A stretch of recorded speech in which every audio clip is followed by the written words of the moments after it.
Yeah, thank you guys. Yes, indeed, I'm with Fabiano, who just won the game against Grigori. Congratulations, Fabi. I was thinking, we all know that Grigori is your coach, he's your second, and while you're not playing at the same tournament, so I was wondering if you have a special folder with some secret files which you never show him, so you can use it later.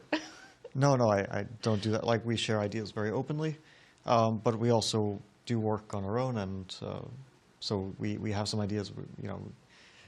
We don't necessarily say every single idea. I mean, I can't even say this is an idea I had. I just saw it kind of yesterday in the afternoon.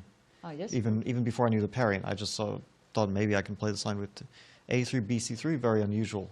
Normally you take with the queen. It's kind of like playing a Zamish, sort of, but you provoke D5. So it's not really a Zamish where black tries to take dark squares, but is already committed to light squares. And then, I mean, he already went like a little bit wrong, playing C6, I think, just slightly.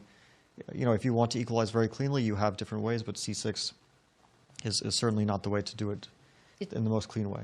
It felt from outside like you just crushed him, like it was just an attack, we just finished the game. You brought all the pieces towards the king. How did it feel for you? I think it was mostly based on a blunder when he played knight. I mean, of course, when I played G4, I thought I have a very promising position. I was very happy, but it's still extremely complicated, and I wasn't sure if I'm playing the right way here, because I saw that he plays E4, and then if I bishop C6, he sacrifices in exchange with bishop A6. So I was kind of counting on this rook G1. I thought it's difficult for him to coordinate, but on the other hand, it's you know, he also has some trumps in his position. It's not all one-sided. He has light squares, and if he can coordinate, then it's kind of double-edged. My king is also weak. So yeah, I thought this knight h3, it's a nice regrouping. Knight goes to f4, and then he came up with an idea which I hadn't expected, knight to h7, based tactically on some queen a4, queen c8 ideas. You know. Because otherwise queen a4 just wins material, but queen c8 is counterattacking c3, and my king can't escape.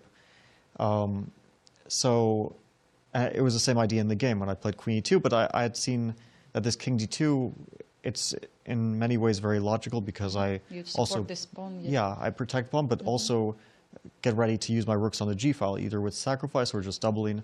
I don't think it was game over at all if he had played knight d to f6, which stops any queen g4 threats to start with. Knight to f4, and then he should stop some knight h5 with queen to f5, I thought. And I didn't really see like a clear, you know, way to attack or clear way to win this position. Of course, it looks very pleasant. I mean, I can probably play in a variety of ways, including, let's say, rook g3. But he gets a6, b5, so he kicks my bishop back. It was actually very well placed on b5, because it was very often going to d7 and just tactically, a lot of lines like that. So at least he kicks it back, and then with his knights around his king, he's kind of defending for the moment. Of course, looks very dangerous, but... What do you think was his decisive mistake? So not to play knight df6, right? Well, knight c5 is certainly losing. The thing is, when I played queen e2, I spent maybe 90% of my time looking at knight c5, because it looked very critical. So I just saw that, I saw basically to the end of the game. The first thing is, well, when I played queen e2, because it's very forcing. I threatened rook g7, bishop f6, among other things. So after queen h5, rook takes g7 is an immediate threat, so he has to stop it, because I'm going to win his queen, or just mate there. So queen e6 is what I think he was counting on. Instead of g6, it looks like it solves the threats of c6, it solves the threats of rook g7, but the problem is I have bishop d7 here. Wow. So bishop d7 at this moment, yes, yeah. After queen e6. Maybe not the only good move, but it's just game over, so you don't have to look for anything else. He has to take, there's no other square for the queen. I take on g7, take, rook g1, king h8, and bishop f6 is checkmate.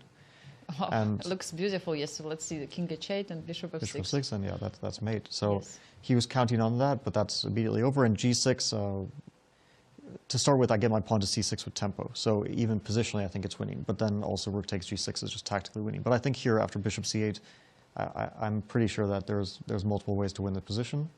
But okay, this is very clean, because he now has no rook g8. So he has to play bishop g4 to stop mate, rook g4. Otherwise, it's just mate on g7, and then, okay, rook f7 loses. Yeah, but okay, now it Yeah. feels like game over. The problem is rook this. g8. I played bishop f6, an important final move. He has to capture, he has to put his king on h7, and then, of course, it's winning in many ways for sure, but very clean is queen to f5. Oh, there's rook h4. Yeah, oh, okay. also. I saw queen f5, I didn't see rook h4. Okay. That's the only one. A bit embarrassing. But yeah, this is clearly winning. Yeah. Are you happy, actually, to win the game like this, and do you feel it's like a good start for the championship? Yeah, of course. I'm happy to win the game. It's always annoying to play a friend and someone you work with, but what to do? This is we both represent the U.S. and we both play in the U.S. Championship every year, and very often also in the American Cup we faced. So we have to sometimes face each other. There's nothing to do about it. And, exactly. And yeah, of course, starting with a win is very good. Yeah, and also yesterday had really nice warm-up, and Gary passing by, watching your games with Grigory before we knew the drawing of lots. Anyway, thank you so much, Fabio, for being here with us and sharing all these variations, and we're going back to the studio. Many games are on the way. Thank you, Anastasiya.